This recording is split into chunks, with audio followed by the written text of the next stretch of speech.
immigration attorney, Sharifa Tharp. I'm here live to take your U.S. immigration related questions. And what I want to talk to you about today are I want to go over qualifications to apply without involving your relative and how crucial that is at this time, especially when they're threatening you. So, too many times in what I do, I find that people take too long to act. They take too long to act to empower themselves, and in that case, sometimes the damage that happens is irreparable. So, for example, I have seen cases where they get married to a U.S. citizen or permanent resident spouse, and then they're supposed to file the papers, and in many cases, they do end up filing the papers. But when they file the papers, they start to use that against their immigrant spouse, right? Any little thing, they're saying that they're going to go ahead and uh, cancel the papers, call immigration, and that gets the immigrant spouse compliant because, of course, they've come this far. They don't want to end up messing up their process and being out of status in the United States. The thing is, there's this hope that your spouse is going to do the right thing. And time again, when you have a spouse that's doing this to you, where they are threatening you, they're refusing to file papers, or if they file the papers, no, they're threatening any little thing. You say you can't do it or you won't do something that you don't want to do. They start to say they're going to withdraw the papers, and oftentimes they follow through with that threat.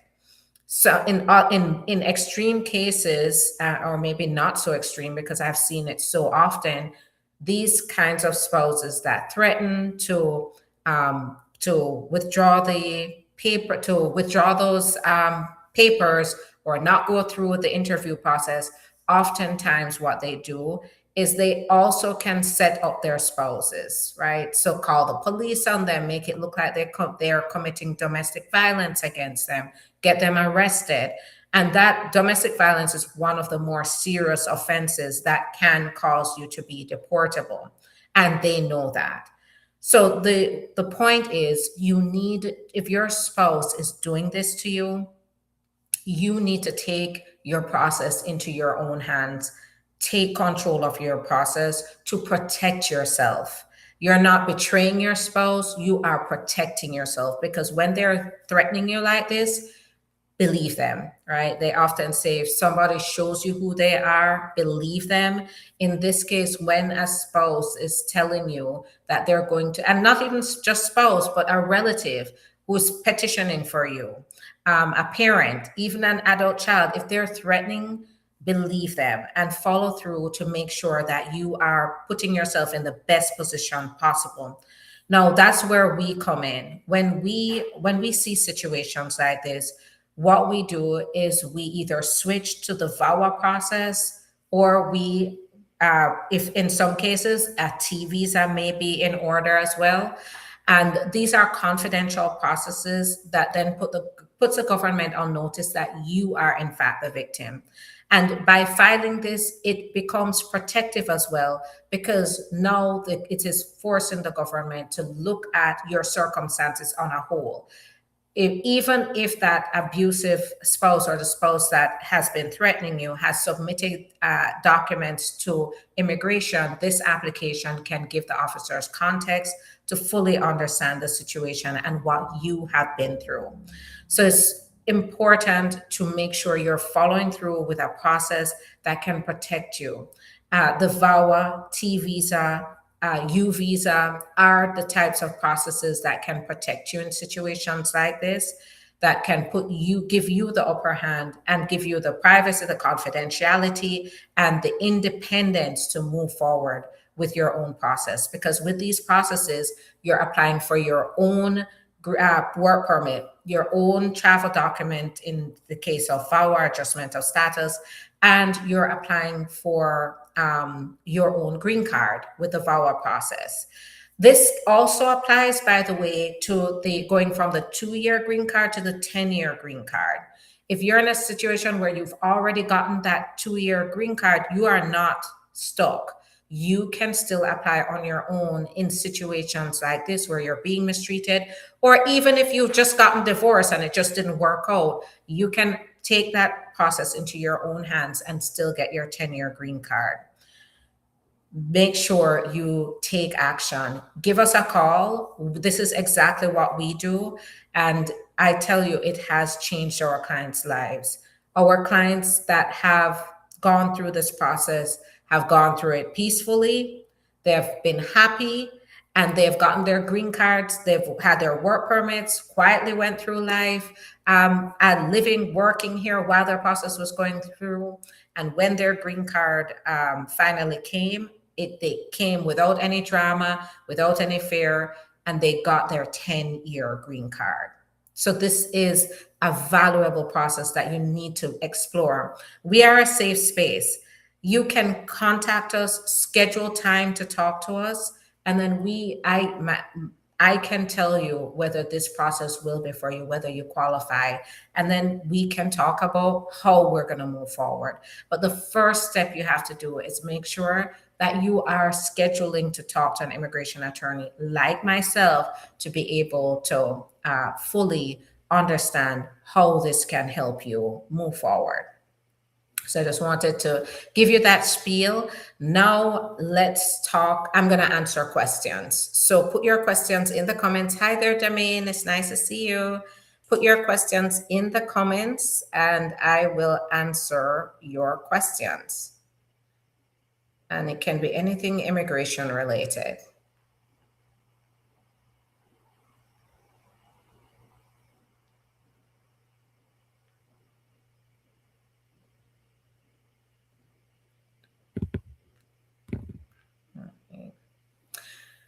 Okay, let's see. Thanks so much for the love. I appreciate it.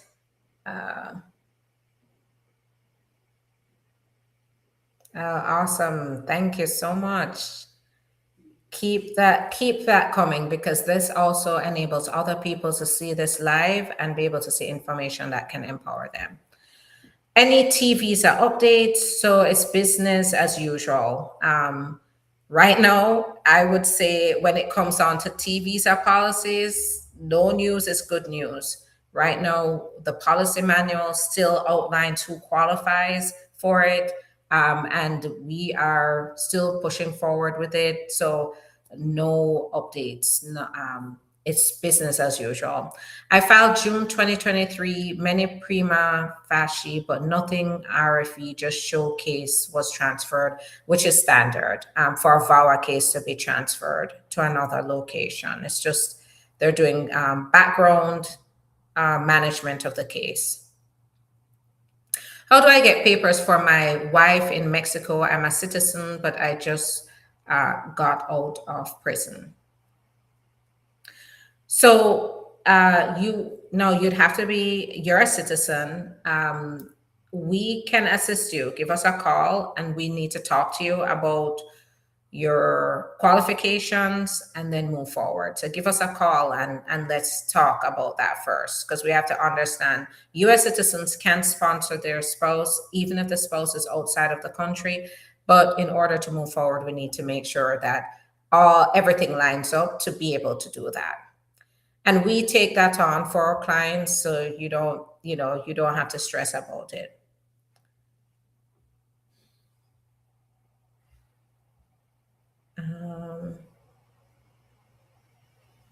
Okay, so now I'm on Instagram. Put your questions in the comments. I'm scrolling down.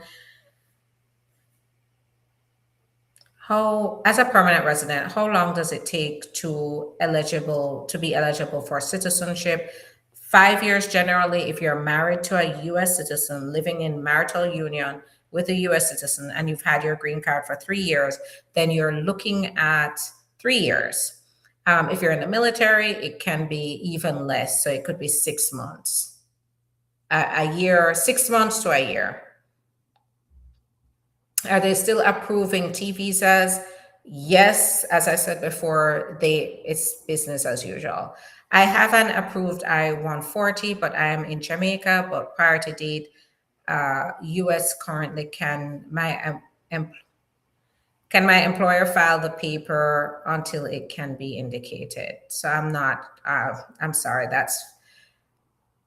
Um, I'm trying to understand it, but I have an approved I-140, but I'm in Jamaica. But prior to date is current. Can my employer file the paper until it can be indicated?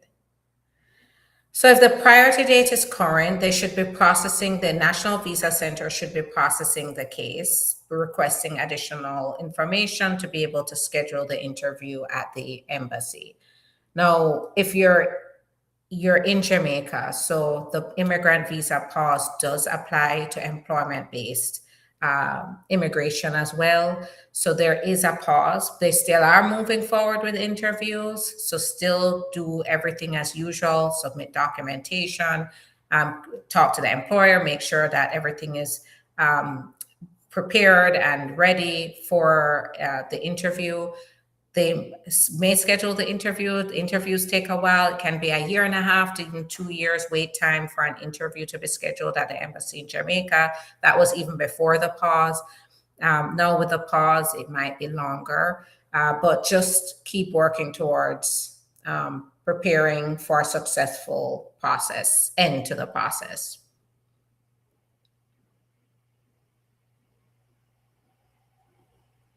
All I-130 is paused currently, not all. Uh, Only for certain countries. So we have now keep in mind. All right, we have to be very specific here because I don't want anybody walking away thinking it doesn't make sense to apply. I-130s are not paused. I-130s are moving forward. I-130s are the petition that is filed by a family member to have their relative or like the spouse, children come to the United States. That is not paused. You must, if you qualify for an I-130, you want to get to the green card, you must file this document, this petition. What has been paused are the issuance of immigrant visas for 75 countries, right? So that means that interviews, we're still seeing interviews being scheduled, we're still seeing documents being submitted and processed. It's just that when it comes to that final decision to issue an immigrant visa, that is not being issued right now because of the pause. So filing, you should still move forward with anything you qualify for. Of course, this is not legal advice, it's not personalized advice. Give us a call or talk to an immigration attorney to ensure that you're getting the right advice. You do indeed qualify. If you do qualify, though, you should be applying still, despite the pause.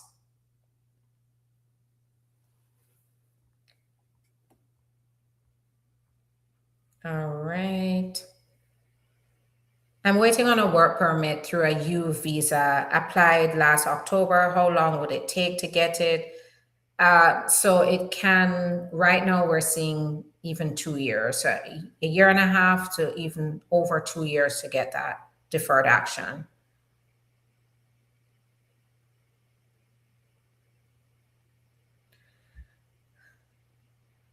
Please, I-485 interview scheduled and I-360 still pending. What does this mean and what to expect? Yeah, so this is a VAWA. This is likely a VAWA interview.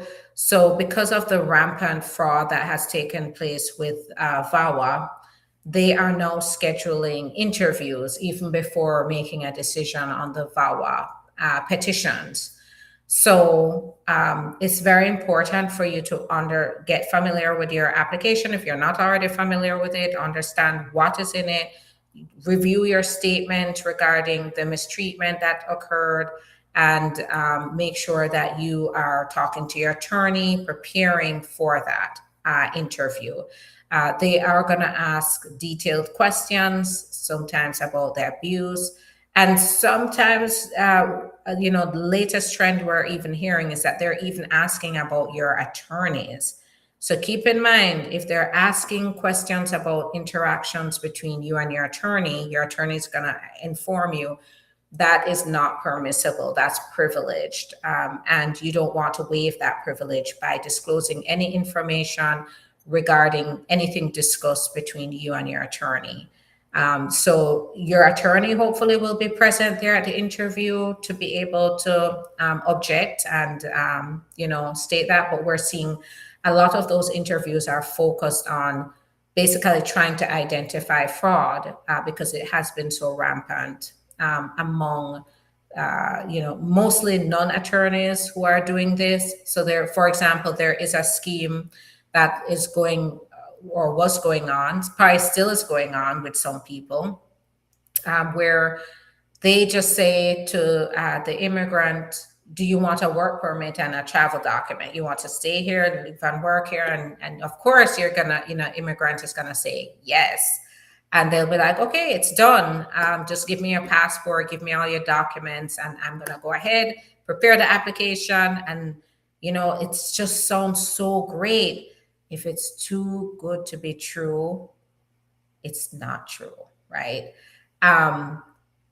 For example, when I am discussing with my clients what the process is going to look like, first of all, I ask questions to make sure that they qualify, and then I tell them about the process. Furthermore, as an attorney, we can never ever guarantee results, right? We can say based on our experience how successful we've been on that type of case and what we think could happen in their case, but we can never guarantee anything 100%. So in this case, these people are guaranteeing a work permit. They're not asking questions about how you qualify. You have no clue how you qualify. You just know that they're going to apply for your work permit and your travel document, and it all sounds great. And then you give them all your information. And yes, they do end up following through and giving you a work permit and travel document. But guess what they've done? They have submitted a fraudulent application on your behalf. And this is why we are where we are right now. They've submitted fraudulent applications saying that, for example, you qualify for VAWA, you qualify for these types of applications, and then you don't qualify. While you're waiting for your process, you do get the work permit, which now they're clamping down on those things because of fraudulent issues like this. So when you do get to call to an interview like this, if you get called to an interview like this, you didn't know that they submitted this fraudulent application, but you end up in an interview now with the officer, and now the officer is asking you about this application. You could actually end up walking out with being accused of fraud yourself. So one, if you're in this situation, make sure that you are correcting this situation. Luckily, when we have talked to clients who have been victims of this scam, we have found alternative solutions that will help them to fix this situation before they get a fraud accusation or a fraud charge on their immigration file. So keep that in mind, guys. If somebody's telling you they're going to get you the work permit and the travel document, they're not telling you how, you're not reading your documents to see what they're putting in your documents, they're taking your documents and then sending them off, you're just signing stuff without reviewing it, chances are it's fraud, right? Because an attorney is going to explain to you what we're doing. And the process, no case is simple. It's not as simple as just quickly filing documents. And unfortunately, a lot of immigrants do feel like it's that simple, right? You just file documents, you get your papers, and that's not how it goes. There's so many moving pieces when we are preparing these applications for success. So just keep that in mind, guys. Don't try to oversimplify the process, not now. And do not think that if it's too good to be true, it's too good to be true, right? If it sounds too good to be true, it actually is probably too good to be true. So keep that in mind. All right, so I just went off on, let's see. So yeah, so that's where the interviews are coming from. So just be prepared, talk to your attorney, make sure you're ready, if possible, if at all possible, have your attorney present, because they can ask questions that can be maybe even cross the line of being too probing, especially when it comes to privileged information. Been 21 days since our I-130 and I-485 interview. How long more until they make a decision? So I don't know your case. I'm not your attorney. I wouldn't be able to tell you that. You can talk to your attorney. Usually what they will say is they have 120 days to make a decision, even though we've seen them go over that 120 days lately. But you can always call to check the status at the 120-day mark. It can range anywhere from a day to get the decision to even over a year. How long after you do your biometrics, you have to wait for Social Security and work permit? It depends on what case type. If it's a marriage adjustment of status, family adjustment of status, I don't go by the date of the biometrics. I go by the date it was filed. So about 3 months to 3 to 6 months after. But keep in mind, guys, that I go to uscis.gov, look at the case processing times and look at the processing time for the I-765. You'll see the broad range of time. It can be a few months to even over a year to get the work permit. So go look at that range of time so you're fully prepared for the USCIS's processing times that they control. Job didn't find out. So DACA expired. Job didn't find out. I'm still working. I'm going to apply for AOS. Will this affect me? It depends on what kind of AOS. So if you're applying for AOS through as an immediate relative of a U.S. citizen, working without a permit should not impact you. You have to be completely honest, as always, on your applications, but it should not. They shouldn't hold it against you. Now, what they are looking out for they're looking out for intentions to commit fraud, and so you have to be careful. If there are any implications of fraud, that can change that situation. So make sure you're understanding that, and just based on your circumstances, that's where an in-depth analysis is going to be important. You can always give us a call. We can do an evaluation. My schedule is filling up, guys, and I want to help as many people as possible. So get on it. Call the office, schedule your appointment. We have 24/7 answering, and we can call you. One of our specialists will call you and schedule time with me. A received oath ceremony will be scheduled after day 129. Can I travel out of the US while waiting? Great question. Now, when your oath ceremony is going to be scheduled, it means that you're going to have a sheet of paper that you have to fill out. So you're going to get a swearing in ceremony notice and a sheet of paper to talk about changes you've made, right? Whether you've had criminal charges, whether you've traveled. Actually putting any changes on that sheet of paper since you've had the interview can possibly create a delay because now they have to reevaluate. For example, if you've traveled out of the US, now they have to reevaluate whether that affects your continuous presence, residence in the United States. So, it's up to you. Talk to your attorney as always, or talk to an attorney. But I would say if you're waiting on that oath ceremony to be scheduled, do you want to risk possibly delaying that even further?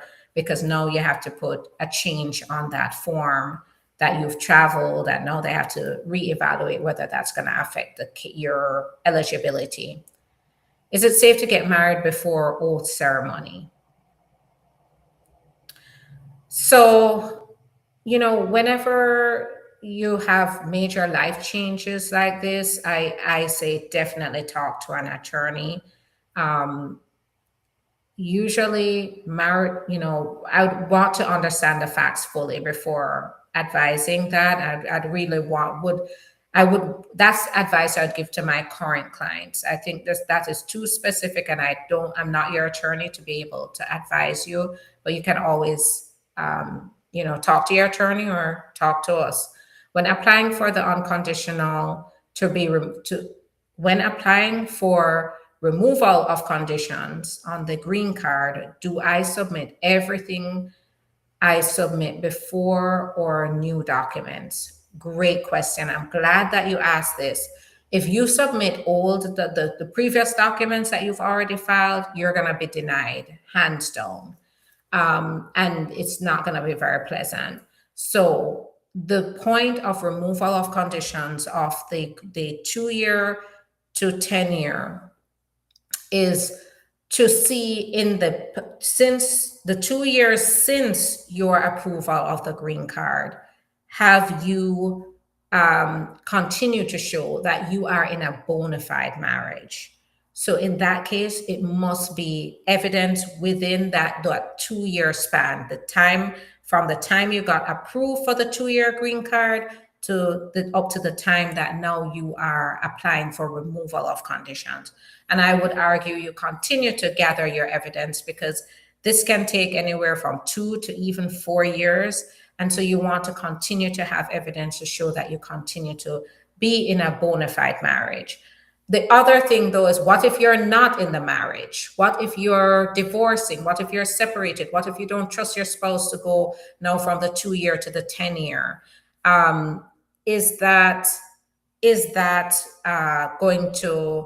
How are you going to do that, right? Especially if you got separated within that 2-year stretch.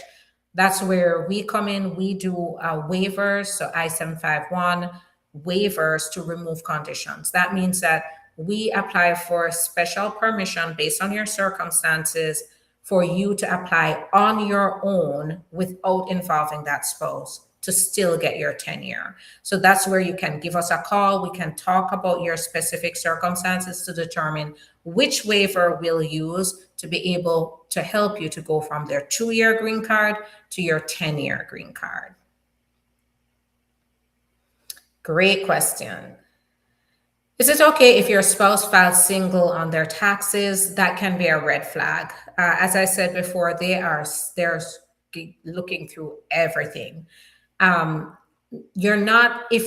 you're married, you're not supposed to file single. You're supposed to file either head of household, which head of household usually means you're separated from the spouse. You have to file married filing jointly or married filing separately, right? And so single is going to raise red flags about, well, how is your spouse putting themselves out into the world? They're putting themselves out as single, even though they're married. That looks fishy, and it looks fishy to an immigration officer. So you definitely would have to explain that, or see your tax person, or your spouse should see the tax person and explain so that they can properly possibly amend the tax return to show the proper and appropriate filing status.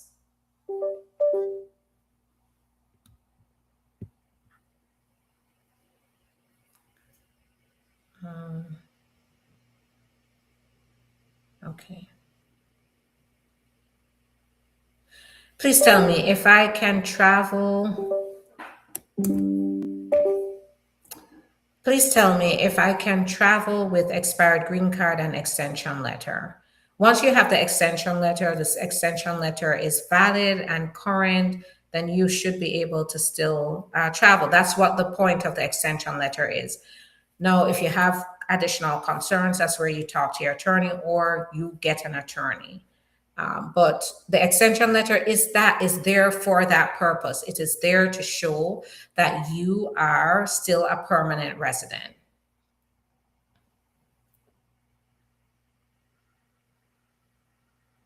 After getting divorced, how long do you have to wait to be married again? So there's no specific timeline. They are going to look at your marital history, and once again, if there's, if there are red flags that they're based on, the how quickly you jump from one marriage to the other, they'll definitely question that. My 30 days wait for mobile biometrics appointment for a T visa lapse. What should I expect? So you should try to contact them again and get it rescheduled. Been 21 days since our I-130, and so I answered that. Can I travel with my extension letter? Yes, that's what it's there for. Okay.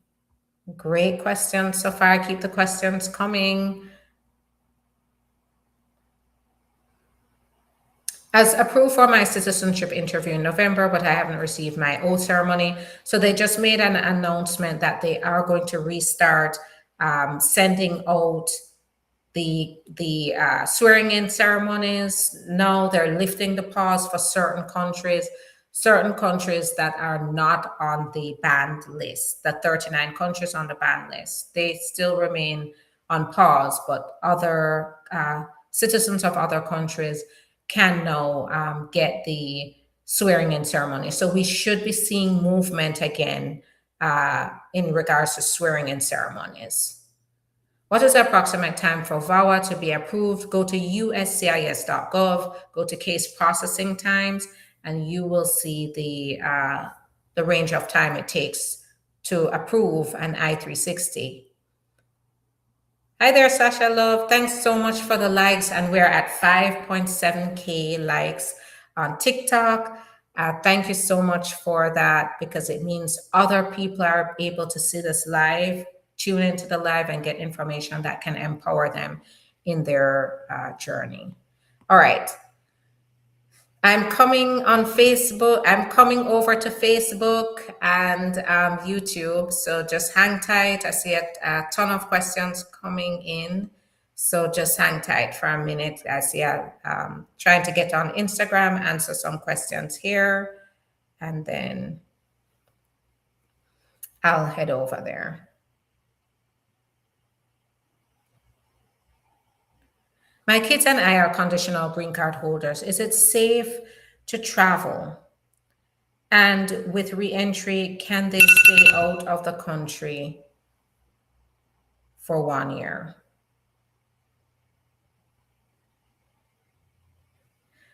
So this is very specific. It's safe to travel for a conditional green card holder as long as you're not concerned. Right now, we should never be generalizing. As I said before, no case is simple.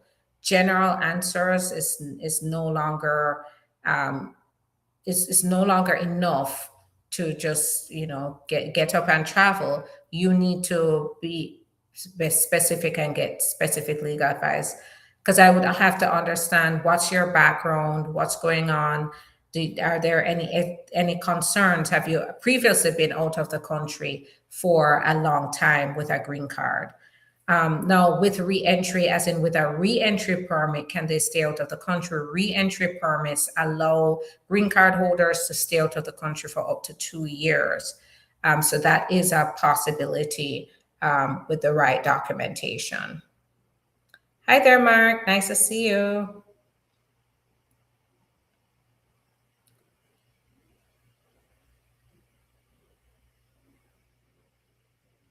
Not sure if it's true, but I thought it was said that if you study in the US, you'd be given the green card.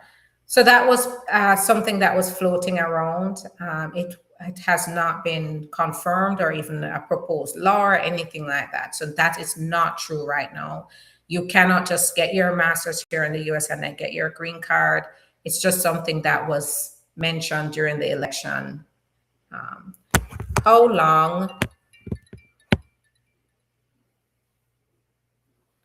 How How long does it take before you have your N400?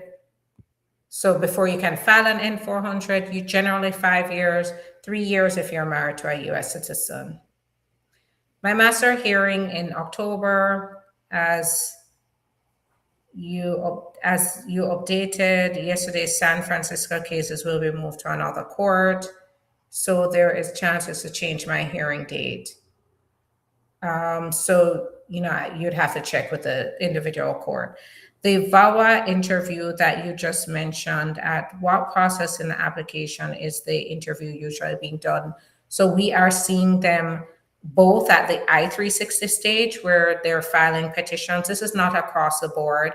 Um, they are focusing on certain applications, but it's not every single person is getting interviews. I mean, we're going to start seeing them increasing, but for now, for example, at our office, we haven't seen many of those interviews.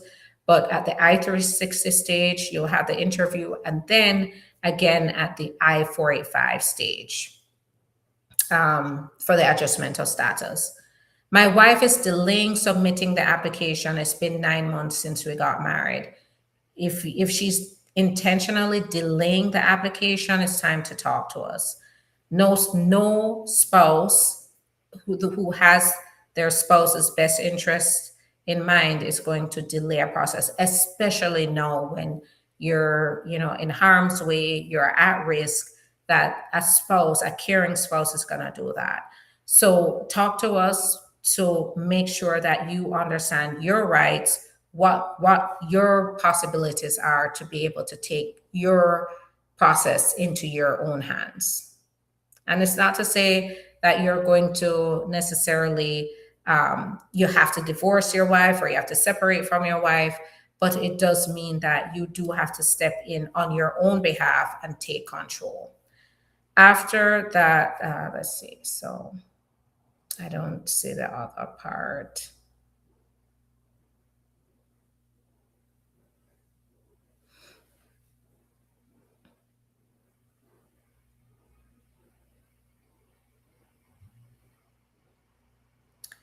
My children are in Jamaica since the hurricane. They have been displaced because my dad's home got destroyed. I'm so sorry about that. I received a third prima facie since I filed in 2023. Can I expedite their case? This is a humanitarian based situation, and it may be possible. It may be possible because they do allow cases to be expedited on a urgent humanitarian basis.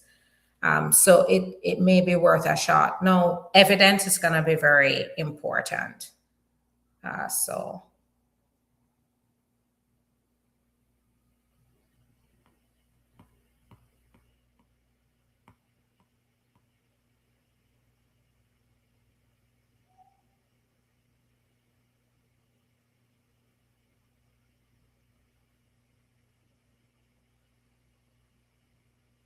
Okay. So now I'm finally on Facebook and YouTube. Thanks so much for the love. We're at 6.9K, and I saw the hearts on Instagram. Thank you so much for that. And that also means other people are seeing the live and they get to see information that can empower them as well.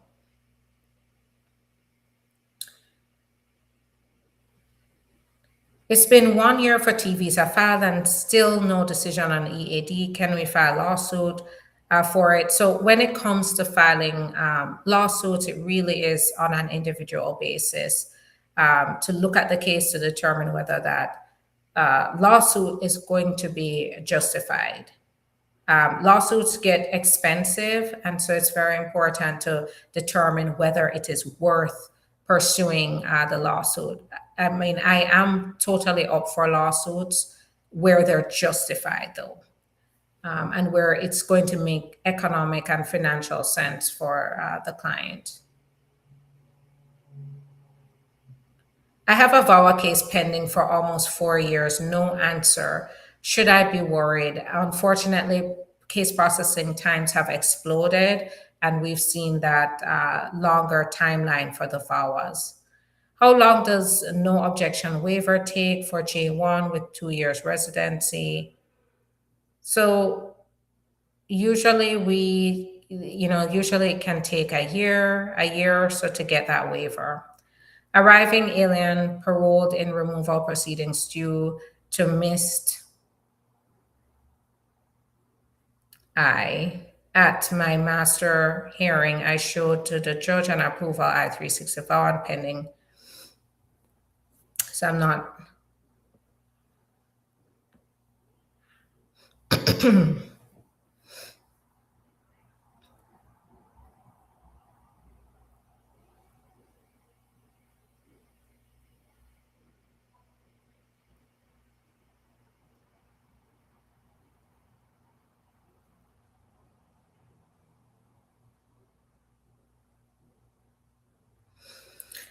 Okay, so if they postpone the master calendar hearing for 90 days, it just means that you're going to go back and probably check in with the judge in 90 days.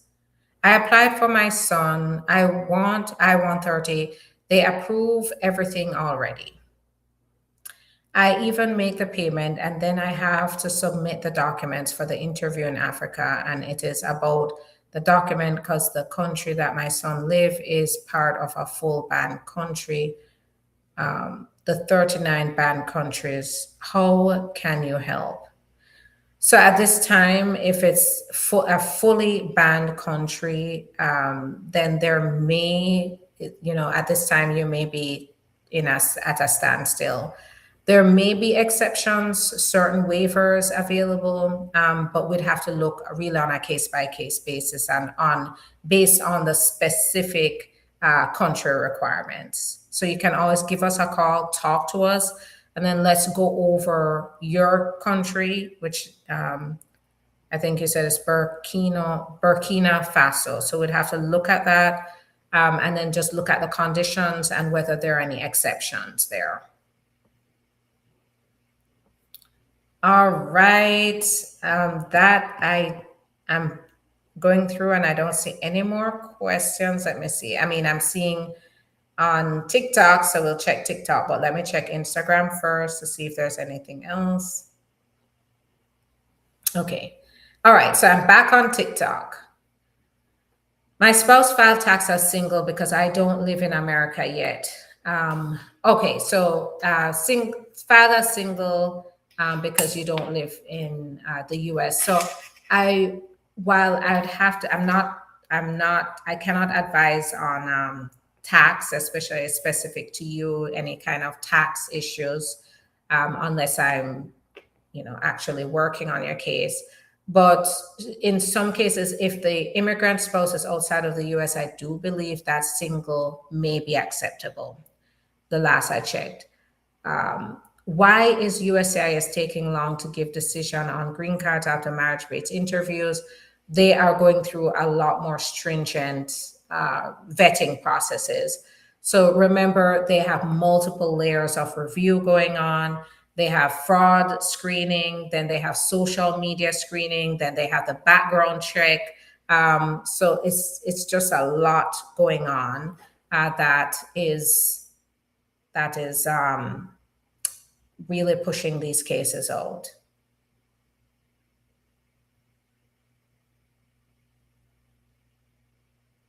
Okay.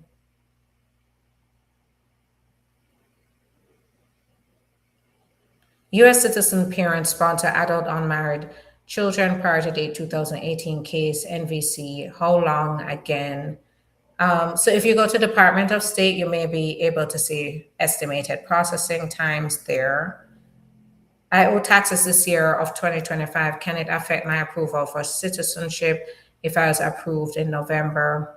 Yes, it may. You do have to show that you're complying with the tax laws by even having a payment plan in place for the taxes that are owed, but you can't let the taxes go delinquent.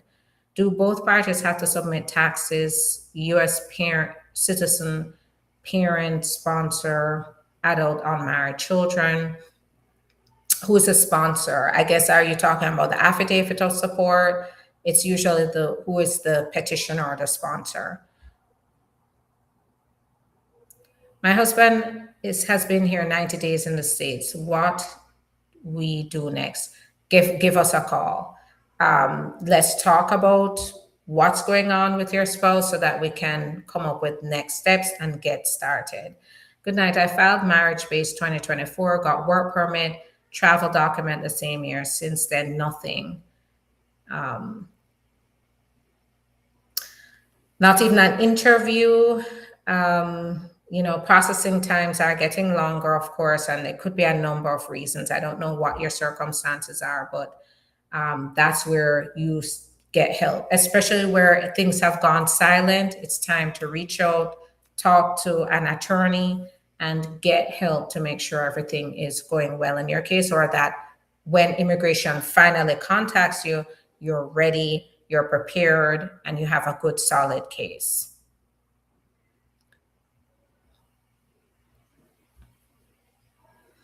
All right.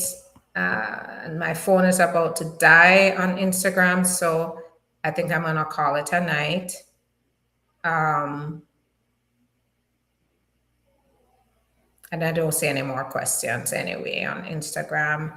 Thank you so much for the love and all these great questions on TikTok. We have 8.6K likes. Thank you so much. That means that people are seeing this live and they're becoming empowered by the information they're seeing. And also on Instagram. And thank you so much for all the questions on Facebook and YouTube as well. As usual, like, follow, subscribe, hit the notification bell, because that's how you're going to see when I come on. And then you can hop on and ask your questions again. But as always, guys, you can only sit on a live for so long and listen to it before you have to decide to take action. Action is what is going to get you to your goals. It's going to get you to success in your process. And we're a safe space at SC Law Office to be able to talk to us about what you're going through, talk to us about your situation, so that we can then decide how to move forward. You never know. So many of my clients that are now happy here in the US, they have their status. They started out with no hope, thinking there was no way. And then they ended up with their papers, with their children coming to the United States, with their entire family here. This can be you, but it starts with that call, that confidential call appointment with me or one of the attorneys here at SC Law Office. So I'm excited to talk to you and figure out solutions so we can move forward with life-changing solutions. That's my mission. And I am amped up to get you to success. So give us a call, talk to us, get your appointment, because my schedule is filling up. All right. Have a good night, everybody. Bye-bye.